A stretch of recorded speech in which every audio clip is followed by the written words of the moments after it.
Is it on? It's on. Good evening from Shelby, Montana, the United States of America. America. We crossed back over, I guess a little after 2. I don't know what time it was. Yeah. But we crossed back over in Sweetgrass, Montana. No issues at all. Nope. We were in and out in 5 minutes, even including having to go through the sniffer. I don't know what they call it. I don't know what it does, but they sent us through a building, and I guess it scans your vehicle. The guy, we went to the first lady, and she looked at our passports, and you go through a set of things like you go through at Walmart. I don't know what that does either, but we went through that, and she asked us. I don't even know what she asked us. It wasn't very much. Nothing. Are we bringing something back from Canada or anything? And we said no.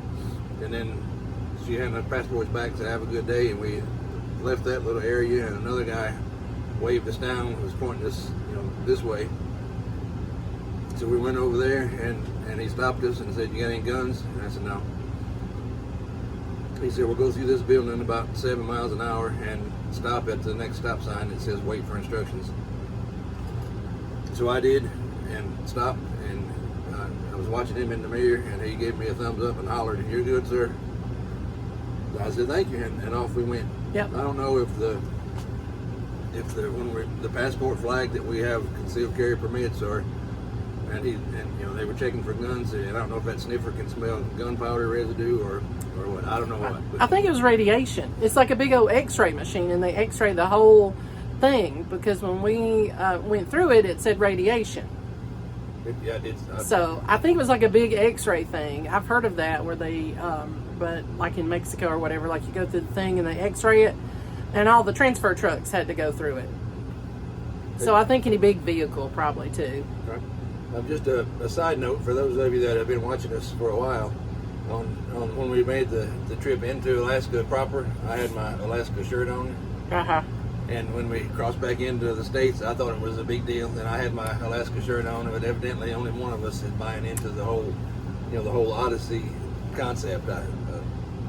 Wow, just wow. I wore my shirt yesterday, okay? I didn't know.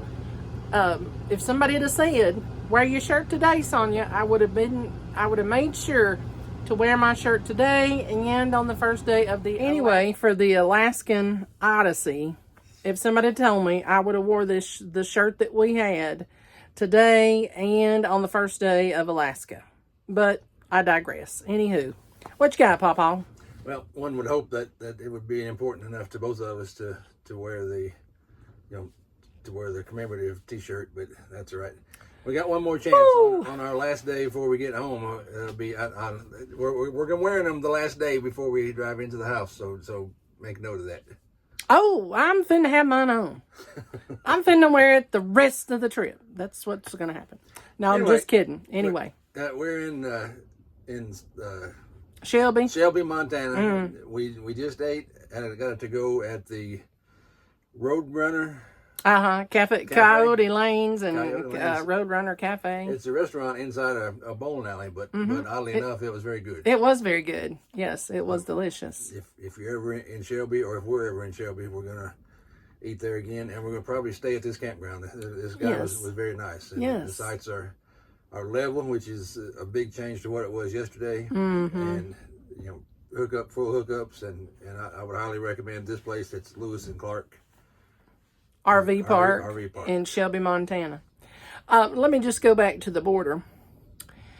We crossed over into Canada, and they just asked about, I had Henry's papers, because everybody that's got the dogs, as of August 1st, they're talking about the CDC import form. We crossed over the first time in Canada. He just said, "Oh, is that your rabies form?" And we said, "Yes." Didn't ask for it. We crossed, we went into Hyder, crossed back over. He said the same thing. "Oh, is that your rabies form?" We said yes, didn't ask for it. Crossed into Alaska on the U.S. side, didn't ask for any of that for Henry.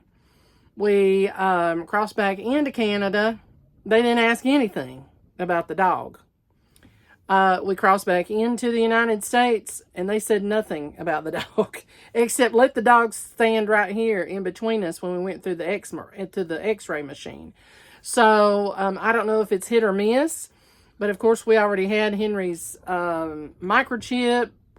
We had their certificate of veterinary care and all those things from the USDA vet that you had to get, that they were saying that you had to get.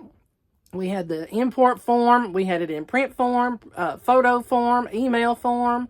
Henry was fitting to get back in the United States. So, but they didn't ask for that. So I don't know. Take that what you will. They may ask for it, down the road. I don't know. So we'll just, I don't know. Just be prepared for the things that it says that you need to be prepared for before you go. And just have it with you. If they ask for it, fine. If they don't, they don't. So we've heard horror stories on Facebook and on YouTube, different groups about how bad the border agents were, how snotty they were, how obnoxious and just unpleasant. And we haven't experienced any of that. No, been very pleasant. Not saying that people might exaggerate on YouTube or Facebook just to get more likes, but people may exaggerate. We didn't have any problems at all. No. Everybody was very nice. Right. And even today, we didn't spend more than 5 minutes even taking the extra step today. We were in and out and on our way. Yes, we were. And we had a subscriber, and just to mention that, thank you to all our new subscribers and our old subscribers. We appreciate that. I think at last count we was up to 45. So that's wonderful, and we appreciate y'all watching. But one of our subscribers had commented early on about Verizon, and then he commented again, and I answered the comment. I hope you got that. But Verizon has been great. Let me tell you, it has been great. In places where there's no service, there's no service. Like, I mean, none to be had. It's out in the middle of nowhere. When I say nowhere, I mean nowhere. Like within 150 miles, there's nothing. Nothing. Unless it's hiding in the trees, there's nothing. But our Verizon worked great. It did slow me down from, I think, 3Gs to 2Gs maybe. After so much of time, because, I like to watch Instagram videos. But anyway, it did that. But that's okay. Not a problem. And our plan worked great. We did have the Garmin InReach Mini 2, just in case we were in those spots, which we were for maybe 24, 36 hours. Well, no, not that long, I guess. Maybe about a good 24 hours. We were no service at some places. But Verizon worked great when we, had the service. And I think that it picked up a lot of times when other phone carriers probably would not. So it was great.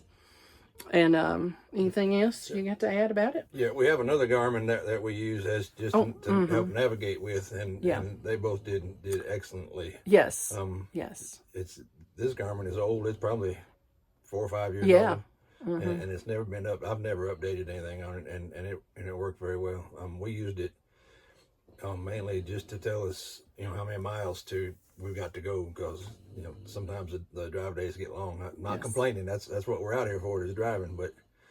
But sometimes they get long, and the Garmin did excellent. And let me give a shout out to whoever worked in the transmission plant on the Ford F450s in 2015.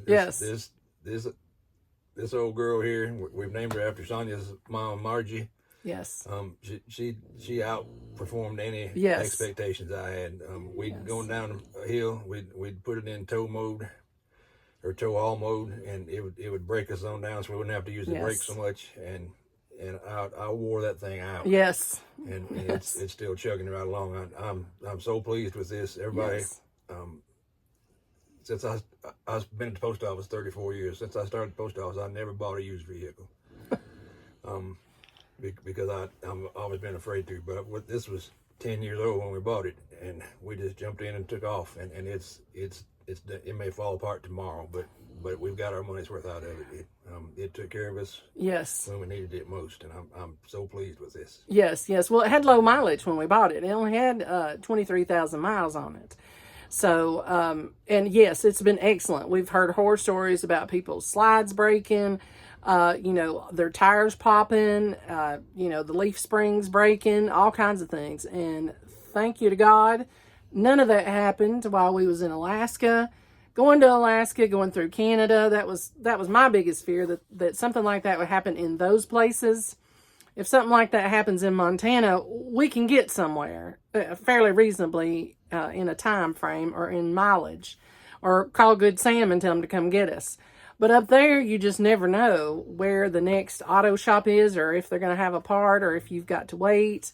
So yeah. Thanks to the Lord for seeing us through that part. And, he's going to take care of us all the way back to Dayton Mountain. So I love it out west. If I get a chance to move, I'm moving. But assuming Sonia goes with me. But I was shocked at the isolation on this trip. And like if you're in Buffalo, Wyoming, you're 45 minutes from Walmart, which seems isolated to us. And living in Tennessee, we're 10 minutes from Walmart. Yeah.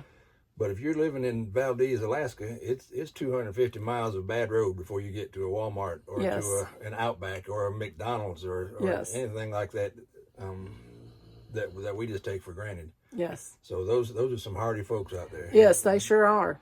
I couldn't do it. The people in Destruction Bay that I saw, there's a medical clinic and a gas station. Mm-hmm. That's it. And then it's every bit of a day's drive to get anywhere that's close. Yes. That would be Whitehorse. And it's because of the road, it's every bit of a day's drive. Mm-hmm. If you went there, to the doctor and back, I don't know if you could do that in a day. I don't know. I don't know what you do in an emergency. If somebody's having a heart attack, you're not getting to Memorial in Chattanooga, Memorial in Hickson. That would be doable, of course, but you are out in the middle of nowhere. Like Papa said, just miles and miles and miles and miles of nothing. So, if you're thinking about an Alaska trip, it's great. We will not drive again to Alaska. We ain't doing it. We'll fly into Anchorage and putter around, or I think the best option for us would be to do an Alaska cruise. And that's what we're going to set our sights on in the next couple of years. That way we can try to do that. Yeah, I'm sorry. No, you're fine. We can see the ocean side of things. You see Glacier Bay and that perspective there, and still be within arm's length of a buffet if that's what we wanted. Right. So that's what that'd be different. Being pampered as opposed to this trip when it's not pampered. Right. Yes. I'm proud of us for what we've done. Yes. I'm proud of my mom because this is thank you, dear. This is way out of her comfort zone. Yes, it is. He's right. It is. She's done good, and I'm so glad to be back in the States. I had this whole big rant I was going to say about Canada and Canadians, but I'm so glad to be back. I'm not gonna do that. Except Prime Minister Trudeau. I know you're watching. Yeah. Oh yeah. Lord, here we go. Call Joe. President Biden, I know he ain't doing nothing else. Call him. Jeez. And talk to him about borrowing a couple of road crews. Get 2 or 3 road crews from Wyoming or Montana or someplace where they know what they're doing. Hey, get Ron DeSantis on the phone. Get Ron DeSantis. He'll get them off. To tell you how to fix the darn road. and buy 6 or 8, graders, a big rolling machine, and an asphalt truck, and fix your darn roads. Oh God, they're terrible in some places. People on Facebook say, "Oh well, it's the isolation and it's the frost heaves," and baloney. It's just as cold in Alaska as it is, 20 miles on the Canadian side of the border, and the road is horrible. Yes, I mean horrible. It's terrible. Fix the darn roads, please. Most of the tourist money, I'm sure, that Canada gets as income comes from Americans. Most of it from Americans darn pulling a camper or driving a camper to Alaska. Fix your roads. Yes. Please fix your roads. Yes. It ain't not. I don't care if you fix them or not. I ain't driving on them no more, so I don't care. But for anybody that's following us, fix your dadgum roads. You can't tell me that we can put a man on the moon. Elon Musk is fixing to put a man on Mars, and you can't fix a road that doesn't. It's not full of potholes. Yeah. There's a road going to the Keys. It's a bridge 7 miles long. That's the name of it, 7 Mile Bridge. It stands up to wind and waves and heat and hurricanes, and it's still there. But because of the isolation, because of the frost heaves, they can't fix a darn road that, baloney. They can't fix because they don't want to. Yeah. The roads in some places are terrible. And if, I am just surprised our RV is not torn apart. I mean, just to be honest with you, things pulling away from the walls. And in fact, I did notice in our bathroom, some of the wallpaper was kind of cracking at the bottom. And I attribute that to the roads and weaving and a bobbing and a carrying on and doing. Could that do normal wear and tear? I'm sure.